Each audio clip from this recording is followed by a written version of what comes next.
Right now we're in Wilkes-Barre Township at Krugel's Georgetown Deli and Beer, and again I'm with Kevin. Kevin, how you doing? Hey, Jeff. We have experimental things to talk about here at Krugel's. You guys are experimenting crazy stuff. Like, look at this in front of me. What is this? What am I drinking here? So what you're looking at is something that's direct from the lab. We're totally at the experimental stage on this, but we're very excited, and so far the customer response to it has been really overwhelming. Everybody's loving the new stuff that we're doing. It looks cool. So right now what we're looking at is what we're calling glass dips. Okay. It's part of a larger glass preparation menu that we're working on. These are beers that we have on tap, and the glasses have been dipped in various sauces. What you're looking at in front of you right now, we've got Founders KBS that has been dipped in white chocolate. Okay. And we've got SBC Eat a Peach that has been dipped in cinnamon. This is what you came up with for me. This is right. Oh, this is going to do havoc to my beard here. But you know, I'm going to try this right now. This is white chocolate and something. And Founders KBS. Oh, God. KBS. Yeah, Kentucky Bourbon Stout. Let's try this. You have to lick it first, all right? That's it. All right.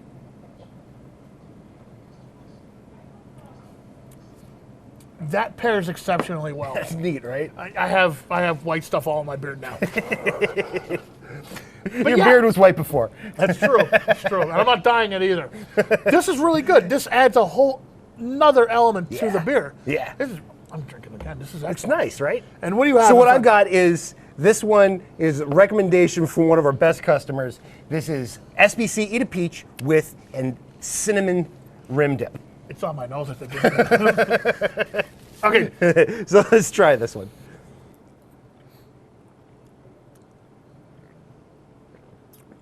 That's right. He said it tastes like pie. It tastes like a I would peach never pie. try cinnamon and peach together, It's but amazing. it works. It's like peach cobbler.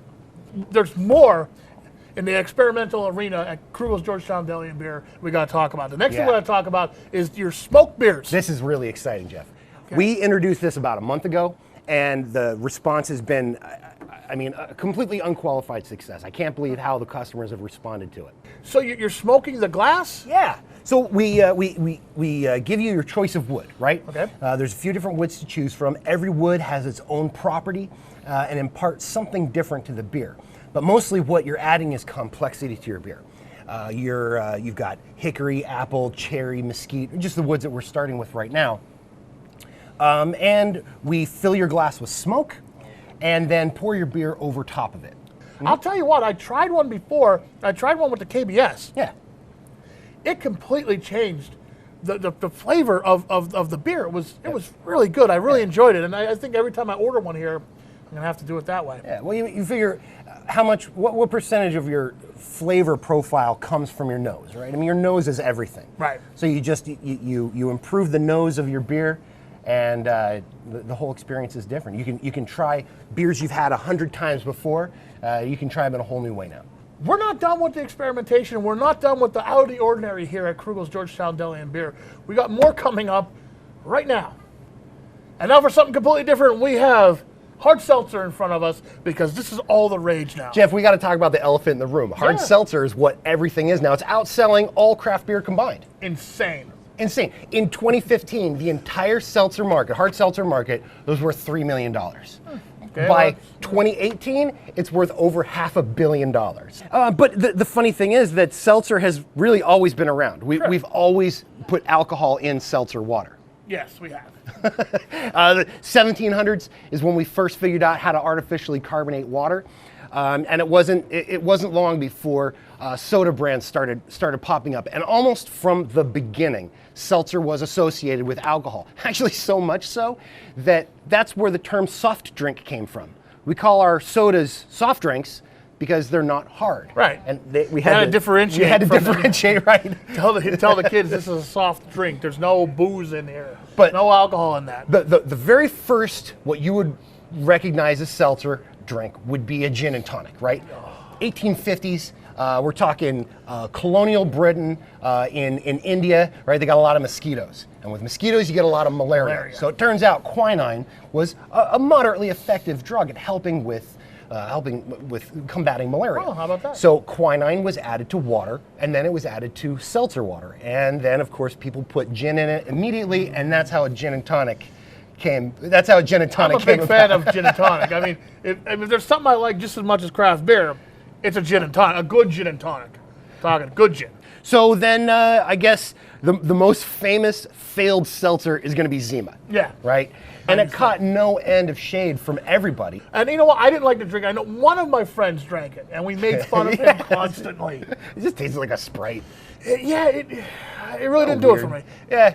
But I think that the modern craze of seltzers is a reflection of how we've progressed as society. I agree. We don't have any more of that macho stuff going on where Right. we're saying, "Oh, guys can't, whatever." You can't drink Zima. Yeah, that's just not the way it is anymore. Right. So I drank a lot of White Claw over the summer. Let me tell you. it's got no sugar in it, and I think that a lot of people nowadays are leaning away from sugar, leaning away from sodas, and it's a perfect time for the market. Okay, you had a nice little catchphrase about millennials. What was that? For the sober, curious millennial. That's what we're saying about seltzer, right? Of the seltzer market, White Claw represents 60% of the seltzer market. Crazy. Yeah, 60% of a $500 million market is a lot of money. It's great. I think it tastes like all the others, but I guess we're about to find out. Yeah, we're about to find out because we're going to bring someone on to do a little sampling of the different seltzers that we got here. We've got an expert. An expert? Mm-hmm. It's not you, though, is it? It's not me. It's not me either. All right, let's check out our expert. And right now we are joined by Stephanie, the resident expert on everything seltzer. Happy to be here. Thank you for having me. Of course.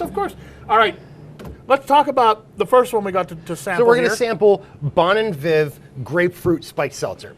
We're going to start with this one because this is the first of the modern era of your spiked seltzers. Okay. They brought this one back a few years ago.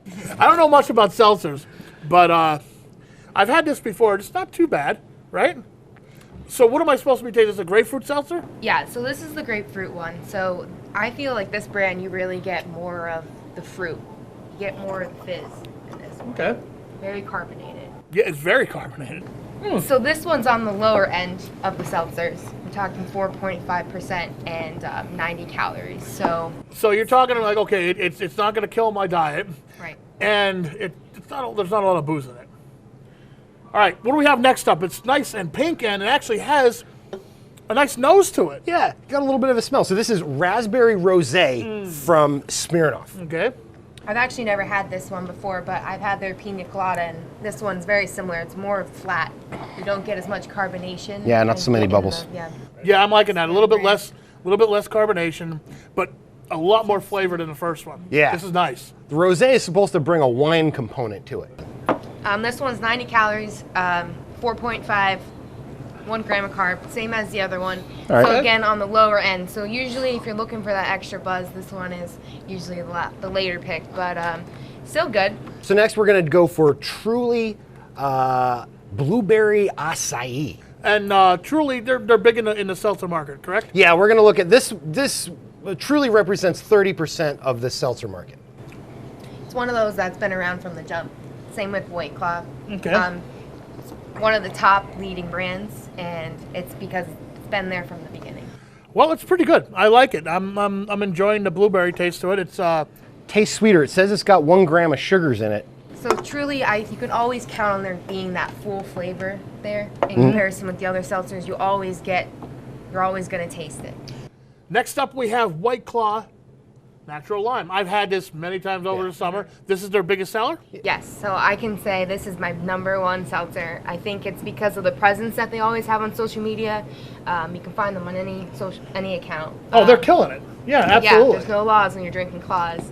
So They don't like it when you say that. I know they don't, but it's So okay, wait, Truth of the matter. that's not actually their slogan. Somebody else did that? No, a guy did a YouTube video. He got a cease and desist order pretty quick. Oh, okay, well, I understand, but they wrote it. Their marketing people are great.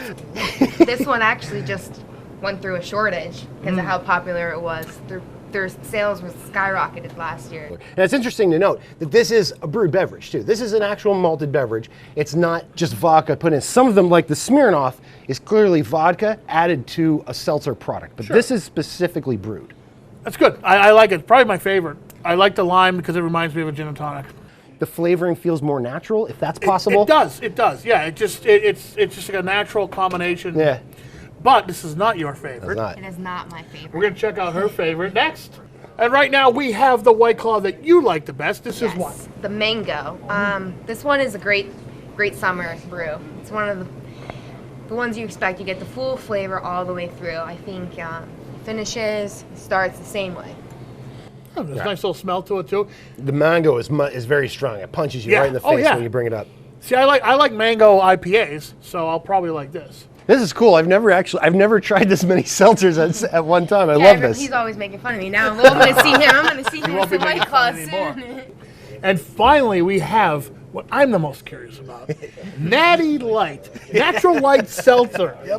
What is going on? Yeah, what's going on? First of all, let's talk about the Natty Light part. Yes. Natty Ice is 5.9%. Right.